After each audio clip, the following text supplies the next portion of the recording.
Hello, welcome. We're going to do the collective reading for the full moon, Sagittarius, for June 11th. It's also a strawberry moon.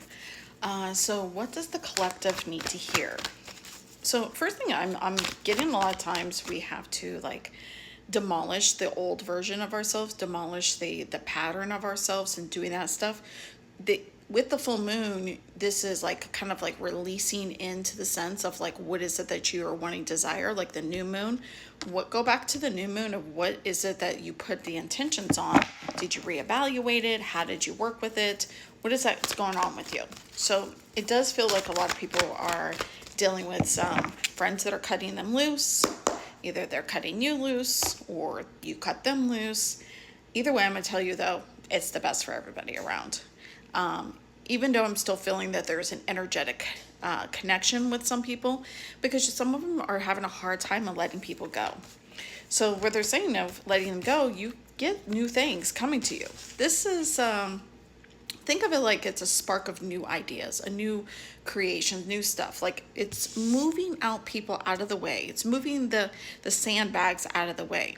Sorry, if that's family or friends that feel that way, their energy was just too much. And then in a sense, you get to have peace with yourself. This would be like the Hermit card. So this is like coming within. You get to see who you are, because I bet you the version of the person who you thought you were was a reflection of how they wanted you to be, the other people. Like they projected a lot of stuff onto you. So they're saying that if you wanted a lot of things to come true for yourself, you wanted your dreams to come true, but you wanted to celebrate it with the friends or family members, and they were not letting you do that. They were not letting you do the celebration. So then you felt very alone. And basically what it's saying with the collective is like this full moon feels very powerful, because it's saying is you have to be okay with being alone, because it's not forever. It's just that you didn't find your tribe of people. You keep on with the same people over and over again. And some people are just for seasons. They're just there for lessons. So I feel like I have to pause here to say, if somebody you had to let go, or you need to let go, or they let you go, write down exactly what lessons did you learn from that. Get your fucking emotions out of it and see what kind of lessons that you need to get out of that. All right, so what else does the collective need to hear?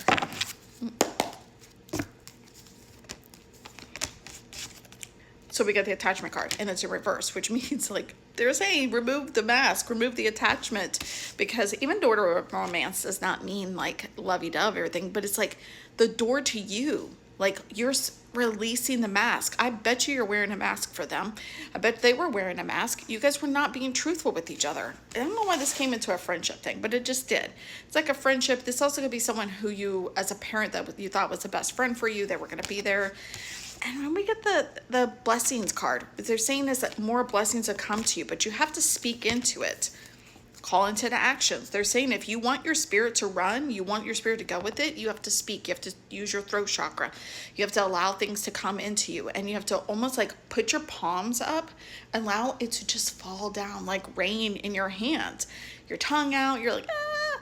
You know, you want to have that in there, but what you're doing to yourself is restricting yourself. You're putting yourself in the corner. And then I got that saying, and it says, no one puts baby in the corner. You put yourself in the corner. You are putting yourself in timeout. For what fucking reason? What else is it that you need to put yourself in a corner for? So what is this collective going to get out of this full moon once they've done the releasing like this? What are they going to get out of this? See, I seen that at the bottom of the deck, but it shuffled through.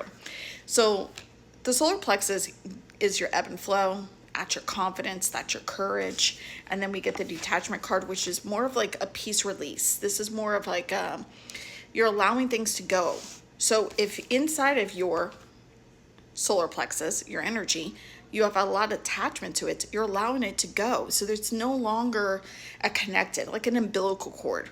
Like you're not connected to mommy anymore. You're not connected energetically with them.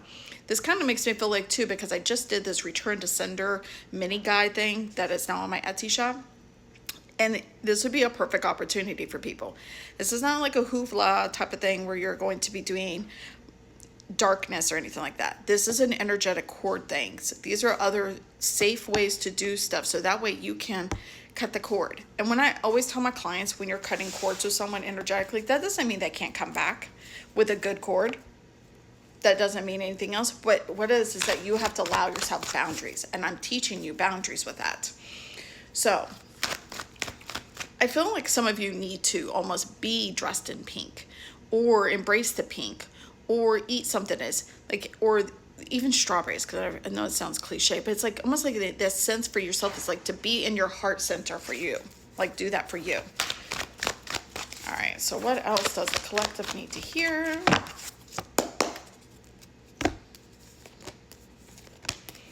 Okay. You have taught a lot of people things, a lot of lessons. You have done that, where we get the teacher card. Why can I talk today? But they're saying it's like you need to understand that there's lessons for you. You're not always the teacher. You're not always it. You have to fall forward sometimes and trust the process.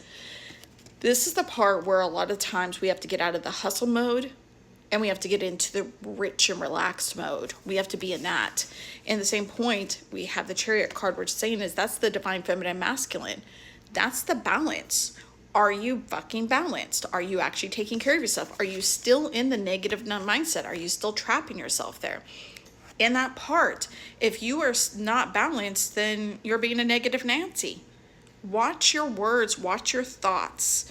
Once you start doing them, reframe them, because into that point, if you start becoming more strong within yourself, you can build yourself a bond within yourself, because the whole point is to be by yourself. Stop whining. Stop whining, because I feel like everybody's like, I don't want to be myself, rolling my eyes and shit.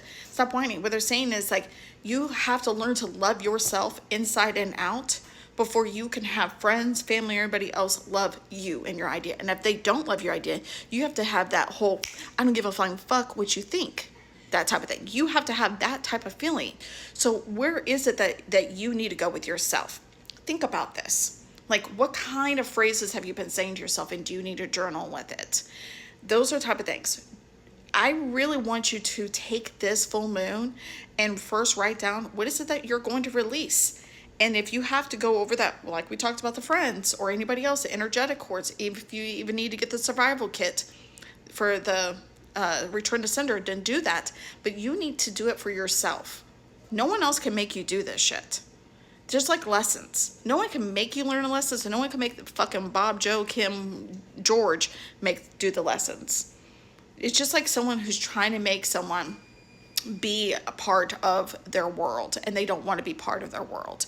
You're trying to make a man love you. You're trying to make your friend be around for you, be supportive. You hear this a lot on TikTok as well, where people will say, like, you'll see that strangers are more supportive than your family, because your family mostly got to know you and knows what kind of potential you have, and because they deny their potential, they don't want you to be fucking ahead.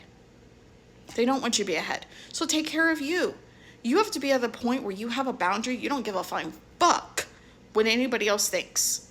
So tell me exactly, what did you get out of this collective reading for yourself? Let me know. Much love.